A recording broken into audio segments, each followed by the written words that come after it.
Finally ভাইরা 5 জন এসছে। Hi guys, ভাইরা যারা বলছিল 200 পিস খাবে তারা অলরেডি বসে গেছে। তারা কত পিস কি খাচ্ছে তোমাদেরকে দেখাবো, ঠিক আছে?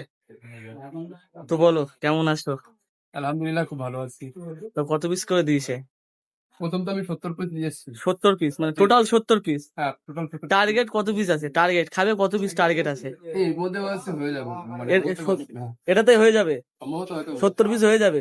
মনে হয় এর ভাই বললো 200 পিস খাবে। দেখালো। ভাই যদি খেতে পারে তাহলে খাবে নিশ্চয়ই। ভাই বললো 200 পিস খাবে টোটালে। তো দেখতে পাচ্ছ ভাইরা সব নিয়ে বসে গেছে। এদিকে কোল্ড ড্রিঙ্কস নিয়েছে, ওদিকে পানির বোতল নিয়েছে, নিয়ে টোটালি খেতে বসে গেছে আনলিমিটেড। তোমরা যারা আনলিমিটেড খেতে চাও তোমরা চলে আসতে পারো ভাইলাল জামাল ভাইয়ের এখানে। এটা হচ্ছে হাওড়া রোড স্টেশনের পাশে, এই দিকটার স্টেশন। এই যে স্টেশন রোডের পাশে আগে যেখানে দোকান ছিল তার থেকে একটুখানি 2 পা হাঁটলেই পেয়ে যাবেন সে ভাইরাল জামাল ভাইয়ের দোকান। তো বন্ধুরা ভিডিওটা ভালো লেগে থাকলে মানে ফলো করতে ভুলবে না, এবং পরে ভিডিওতে দেখা হচ্ছে। বাই।